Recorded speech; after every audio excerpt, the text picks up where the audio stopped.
You were lied to about your place. In this universe, you believe all people are the fact that we all have the same essence, it could happen to anyone. So that's what they want you to think. But the truth hidden deep in old Gnostic texts tell a very different story. People are not separated by race, class, or culture, but by a lot more profound something woven into the very fabric of existence itself. This is how reality has been structured from the beginning. Some are meant to rule, some are meant to struggle, and some are barely human at all. The Gnostics who kept this knowledge didn't just arise about the nature of man. They knew they weren't arguing morality or ethics. They were showing a brutal, obvious truth about the soul itself, according to the tripartite tractate. Every person belonging to one of three groups, pneumatics: the spiritual spirits, the soulful, and hellish, the stuff. This isn't about belief, intelligence, or action. It's about origin. It's about soul. You were born into one of these groups, and no matter what you do, your fate is already in motion. At the top level are the pneumatics. They are the true heirs of the divine world, fragments of the highest unknowable God, the monad. They are not meant to be here, stuck in body, but they are. And because of that, they suffer. The world is a dream, a jail, and they are the ones who can see through it. They feel reality differently, feel a crushing weight of knowing that something is deeply fundamentally wrong with this life. They don't belong here, and they know it. The pneumatics are the reason Gnosticism exists at all, because these beings born with an inner spark of infinite knowledge sought a way out. Then there are the spirits. They are the in-between, the ones who still have a chance. They possess a soul, something more than mere skin, but they lack the natural divine spark of the pneumatics. Their destiny is unsure. They can rise if they awaken to the truth, or they can fall if they stay trapped in the illusions of the damage. The false god who rules this material world. Religion, morals, philosophy, these things exist for them. The psychic are the ones who seek meaning, who build systems, who strive for something better. But most will fail because without the direct knowledge, the gnosis, they stay blind. And then at the bottom, there are the HX, the purely stuff, the ones with no soul. They are not like you. They never were. They are empty mechanical biology tools driven by instinct, desire, usage. They are incapable of higher understanding, incapable of transcending, incapable of anything but living in the physical world. To them, faith is nonsense. Greater meaning is a joke. And the universe is nothing more than a playground for their impulses. They are the masses, the ones who build nothing, question nothing, and serve only their own base urges. It's real. It's in the very essence of what you are. This isn't something you choose. You don't become a pneumatic. You don't decide to have a soul. You don't grow beyond your nature. You are what you are from birth, from the beginning.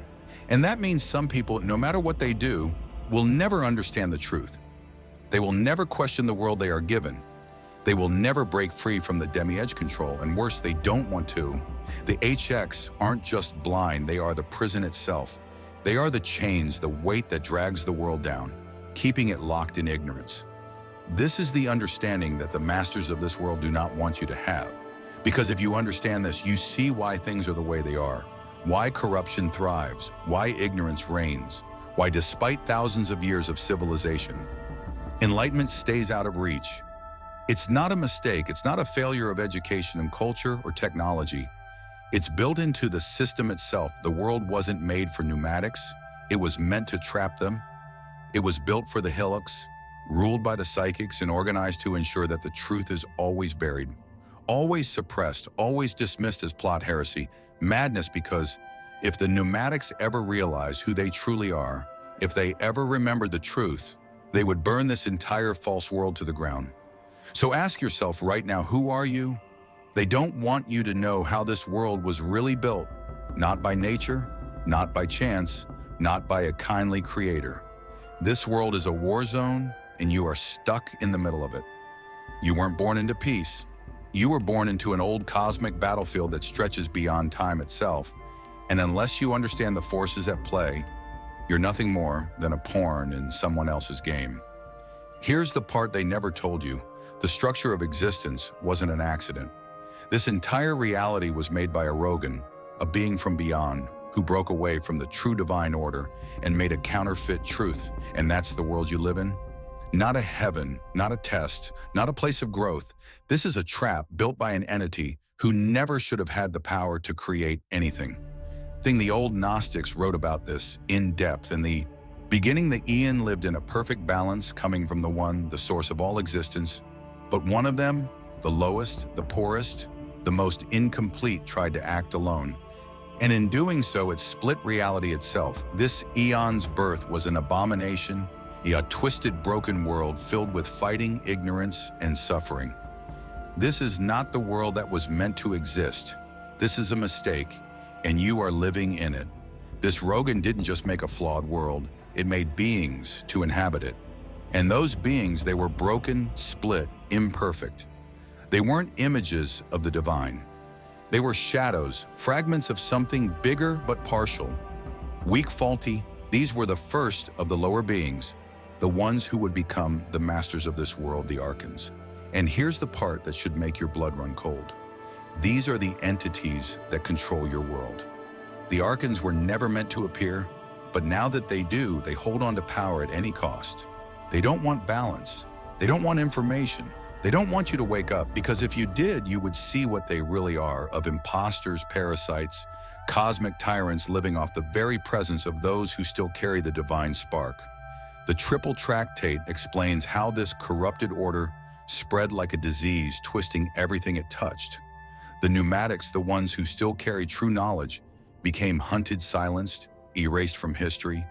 The spirits, the ones in between, were manipulated, turned into soldiers for the false masters. Forced into systems of power, disguised as religion, law, and morals in the HX. They became the perfect slaves, ignorant, obedient, mindless. This is the basis of your world. Every war, every government, every system of power exists because of this hierarchy. The archons rule the HX. The HX make up the mass, and the psychics enforce the order without even realizing they're doing it. And the pneumatics, they're the threat they always have been throughout history. The pneumatics have been hounded, silenced, killed every empire, every institution, every so-called revolution. It's all part of the same loop. The archons cannot allow those with real information to rise. That's why they bury the truth under layers of lies. That's why they flood the world with distractions, with lies, with endless, meaningless conflicts. Because if the pneumatics ever realized what was happening, if they ever worked together, the entire system would fall overnight. But the archons don't just control humanity, they feed on it.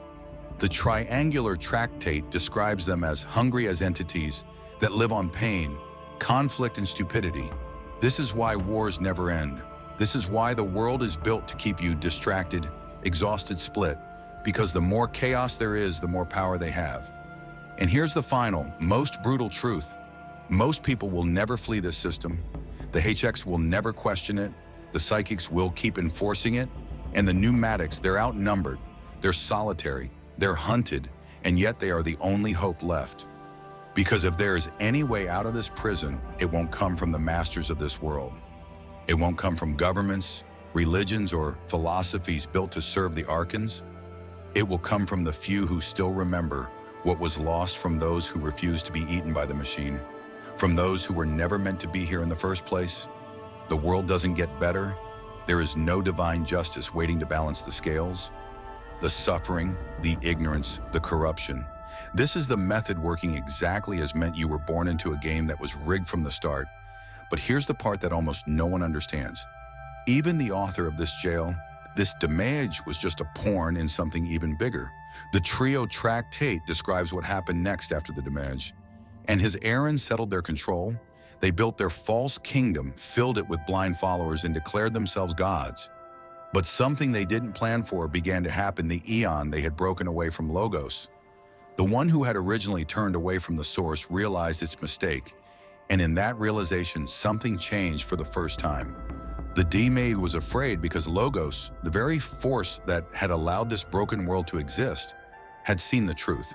It had acted in ignorance, imagining itself to be the source of creation, when in fact it was nothing more than a broken piece of something greater.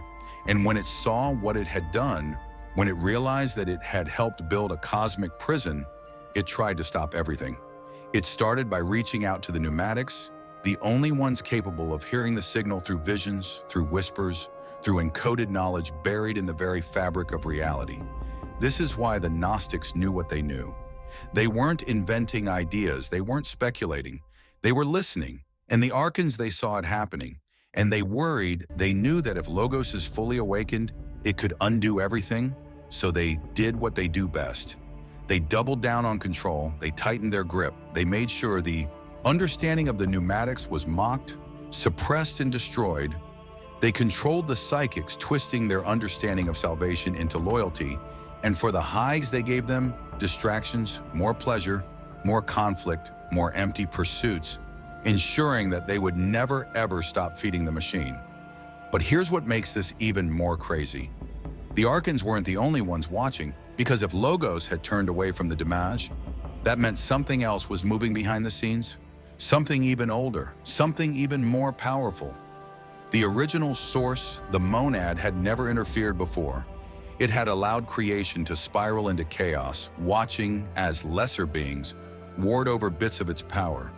But now something was different. The trio tractate hints at this moment a shift in the cosmic balance. The monad had sent a force straight into the system, a force that the damage couldn't control. And this is where things get dangerous, because if the monad had truly intervened, it means that the game itself had changed. The archons knew this. They felt the shift. That's why they scrambled to lock down their control. That's why they went after every trace of Gnostic information. They weren't just afraid of people waking up. They were afraid that the system itself was collapsing. You've been told that people were made in the image of a god, that your life is the result of divine purpose, a perfect design, a creation made with purpose. That's a lie. The truth is far more brutal. Humans were created pieced together like an experiment, a grotesque copy of something that once existed in a higher realm. The tripartite tractate shows this fabrication in ways that would have gotten you killed in any major religious empire throughout history. The D-Maj, the false creator, the master of this Bren reality, needed something to expand his world. He had already filled it with his archons, his lifeless forces, but that wasn't enough. He wanted fans. He wanted control. He needed beings that could be controlled, dominated, and most importantly, kept dumb. So he copied. He took fragments of higher life distorted images of the eons from the Poma and stitched them together into a new kind of being. This is what became the first people. But here's where it gets scary. These early humans were empty. They had no will, no spark of divinity, no ability to disobey the damage. They were like animals, intelligent enough to listen, but not self-aware enough to question the perfect slavery. And yet something went wrong, because the demi-edge wasn't as powerful as he thought. He wasn't the true maker. He was a fraud, a failed builder playing God. And when he built the first people, he left a crack in the system, a weakness he didn't even realize existed. That crack was Sophia's intervention. Sophia, one of the best eons, saw what had happened. She saw that the damage had taken divine energy to create his own world. And despite her own fall, despite her own exile from the Ploma, she made a choice that changed everything. She breathed life into the hollow shells of humanity, because the damage thought he had made a race of perfect slaves, but Sophia had infected them with something he never wanted them to have: awareness. And suddenly these dead beings woke up. They began to question, they began to fight, they realized what they were. This wasn't meant to happen. The damage saw it as an attack. His perfect method was compromised. His creations, the ones who were supposed to serve him without question, had souls a direct link to something higher than him, and he knew he had to shut it down. This is where the full myth of human sin begins. The Demej saw that some of his creations were different, that they weren't just obedient animals anymore, that some of them carried the divine spark, and worse, that spark could spread. If one human could wake up, so could another and another and another, and then his entire system would fall. So what did he do? He tricked them. He placed them in his version of paradise, a controlled setting meant to keep them in line. He let them live in ignorance under his watch, under his rules, and then when they began to reach for knowledge, when they tried to understand the truth, he punished them. He turned their awakening into a crime. He cast them out and told them that it was their fault, that they were the ones who had sinned. That pain and death were their punishment. The truth, he wasn't punishing them. He was afraid of them because now his creation was broken. He couldn't undo what Sophia had done. Some people would always have the divine flame, no matter what he did, and that meant there would always be a war. A war between those who still carried the truth and those who had been created to silence them. Down the moment people were cast out of the damage-ruled paradise, the real war began, and you've been living in the fallout ever since. Exile wasn't punishment, it was containment. The Damage and his archons didn't just want to strip humanity of knowledge. They wanted to ensure that those with the divine spark could never rise again, so they built the world you live in now. It's meant to keep you tired, confused, distracted, obedient, and it worked, but there was still a problem. Death the Demi-Edge realized that as long as people lived in bodies filled with Sophia's breath, they could still access something higher. They could still wake up, so he engineered something that would reset them every time they got too close to the truth. The cycle of death and rebirth. You think life is about spiritual growth? No, it's a trick. The Damage didn't just create the material world, he created the afterlife system itself. When you die, you don't return to the true divine source. Your soul is intercepted. It is pulled into a labyrinth of illusions, controlled by false light, judged by things pretending to be gods, and then thrown back down into another body. Your memories are wiped, your knowledge erased, and the cycle starts again. You ever wonder why history repeats itself? Why people never seem to break free no matter how much they advance? Because they aren't meant to. The archons control this process. They stand at the gates of death, making sure no one escapes, and they perfected their ways. Some souls are tricked with visions of heaven, some are scared into submission, some are given false choices, offered a shot at redemption if they agree to return and fix their mistakes. But the truth is, no one who enters the Demi's world ever truly leaves. And here's where it gets worse. Even in life, the system is rigged against you. The Damage and his archons knew that pneumatics, those with the divine spark, would always be a threat. So they created a social order that would keep them from ever rising.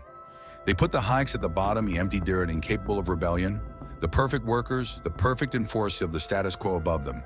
They placed the psychics, pious enough to seek meaning, but easy to control.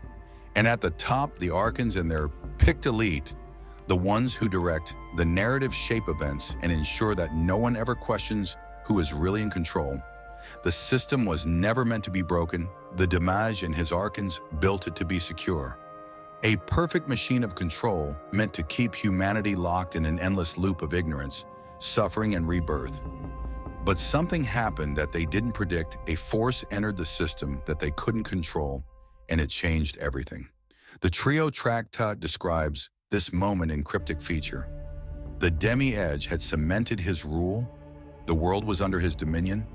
The pneumatics were scattered, hunted, erased from history. The psychics were fully brainwashed. The highly were mindless, following orders. Without question, the archons had won. And then the authority of the monad intervention. This wasn't a prophet. This wasn't an angel. This wasn't some divine messenger coming to preach salvation. This was a direct attack on the Demi's power structure.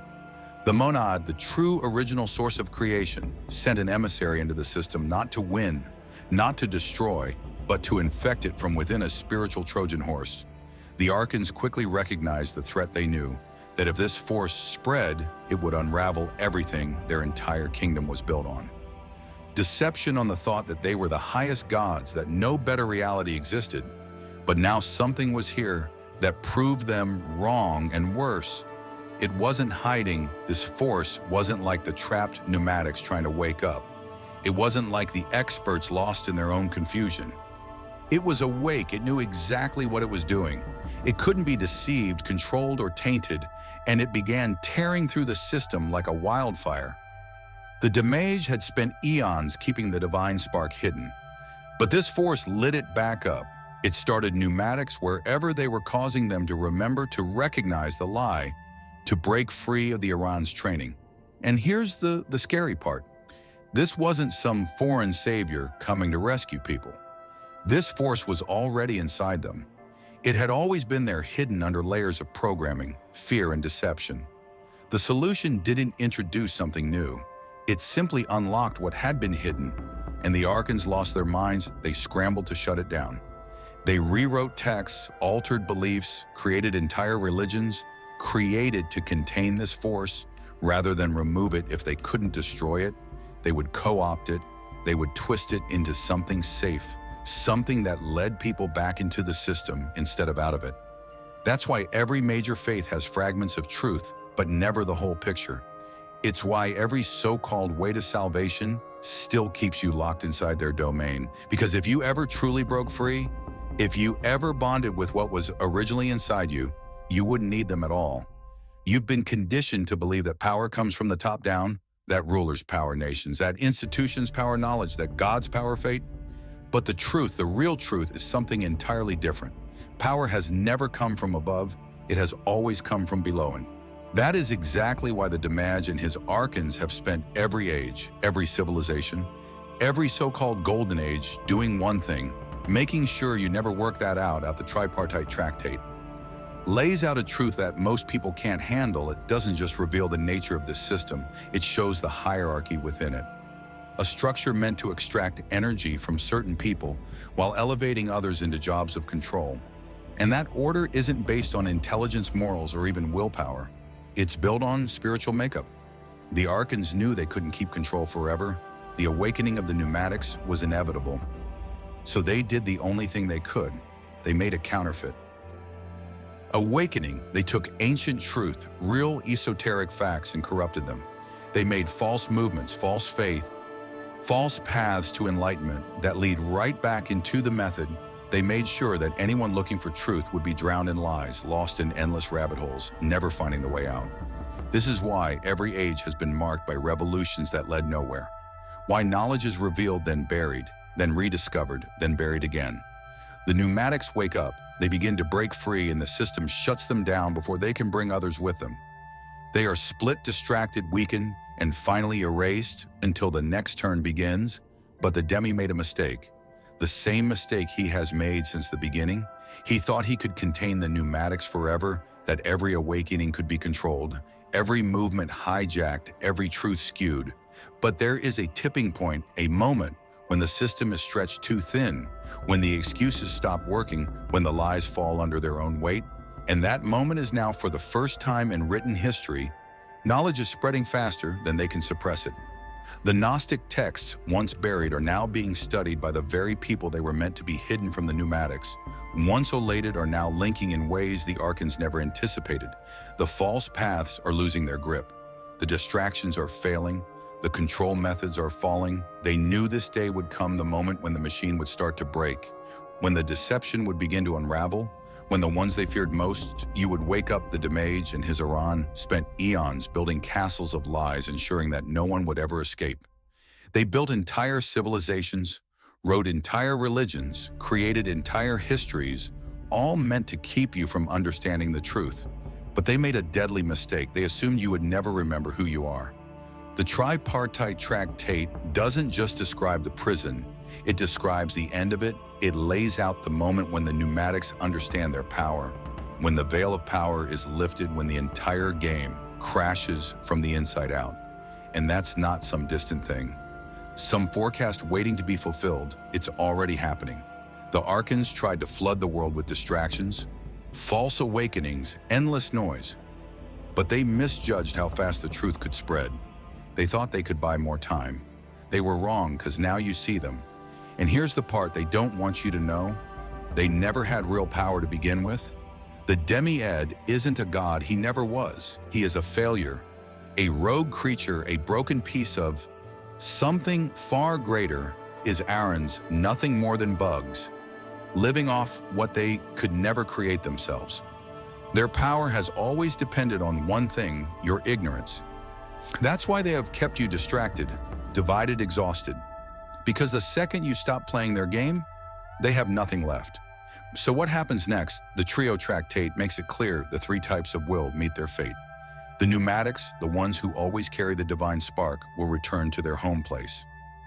They were never meant to be stuck here, and the moment they wake up, the system loses all power over them. The psychics, the ones who cross the line between truth and fiction, will be forced to choose: continue serving the false masters, or break free. And the Hilks, the purely material beings who were never more than the system itself, they vanish with it. The Damaj knows this. That's why his grip is weakening. That's why his world is fracturing. He built a false reality, a cage of lies, and now it's coming down on top of him. He knows he's losing, and the more people who remember the truth, the faster his reign falls. But here's what they never expected. This isn't just about escaping the prison. This is about taking it back. The pneumatics were never meant to be prisoners. They were meant to rule not over others, not as rulers, but as the rightful architects of creation itself. The atom never abandoned them. The divine source never left. It's been inside them the entire time. And now the ones who were meant to be erased are reworking the system itself. So to those who still serve the archons, to the ones who execute the LIE, who stick to the false world, who still believe that the mage can win, time's up. The lying doesn't work anymore. The ones you feared are awake, and they're not leaving quietly. Thank you for watching.